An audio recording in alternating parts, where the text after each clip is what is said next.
원자력 발전소 사고에 대비해서 정부는 재난 대응 체계, 일명 아톰케어를 운영하고 있습니다.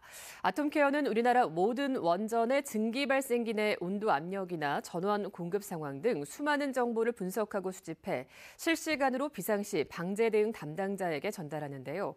감사원이 최근 이 아톰케어를 점검했는데 200차례 넘게 수신 장애를 일으켰지만 원안위는 원인 분석은커녕 이 사실조차 제대로 알리지 않은 것으로 파악됐습니다.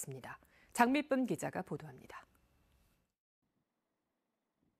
원전의 상태를 실시간으로 알려주는 국내 원전 운영 정보는 보안성 높은 여러 채널을 통해 교차 수집되고 있습니다. 그런데 감사원 감사 결과 지난 2018년부터 4년여간 원전 정보 시스템 수신 오류가 무려 221차례나 발생했습니다. 특히 월성 2호기와 3호기는 수신 장애를 일으킨 건수가 각각 16건으로 국내 원전 가운데 가장 높았습니다. 또 2022년 2월에는 정보 시스템 2개가 한꺼번에 수신 장애를 일으켜 월성 3호기와 하늘 4호기의 통신 정보 수집이 먹통이 되기도 했습니다.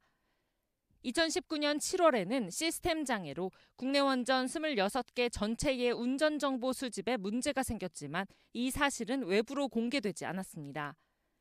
심지어 한수원과 원안위가 파악한 원인에 대한 기초 사실조차 서로 맞지 않았습니다.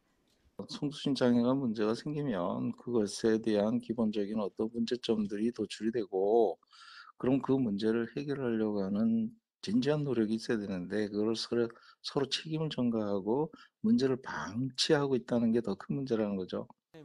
이러한 사실은 감사원은 물론 지난해 국정감사에서도 문제가 됐습니다. 이때 만약에 발전소에 문제가 발생을 했고 원전 운영의 정보가 국가기관에 제대로 공유되지 못했다면 그럼 후쿠시마 같은 끔찍한 일이 발생할지도 있지 않냐라고 하는 우려를 사실은 안 가질 수가 없습니다. 이에 대해 원자력안전기술원은 한수원의 단방향 전송 환경에서 오류가 없기는 기술적으로 매우 어렵지만 앞으로 정보 송수신 체계 관리를 개선하겠다는 입장을 밝혔습니다. 1994년부터 20년 넘게 274억 원의 예산을 투입한 원전 방사능 정보 시스템 아톰케어는 감사원으로부터 미흡 통보를 받았습니다. MBC 뉴스 장미쁨입니다.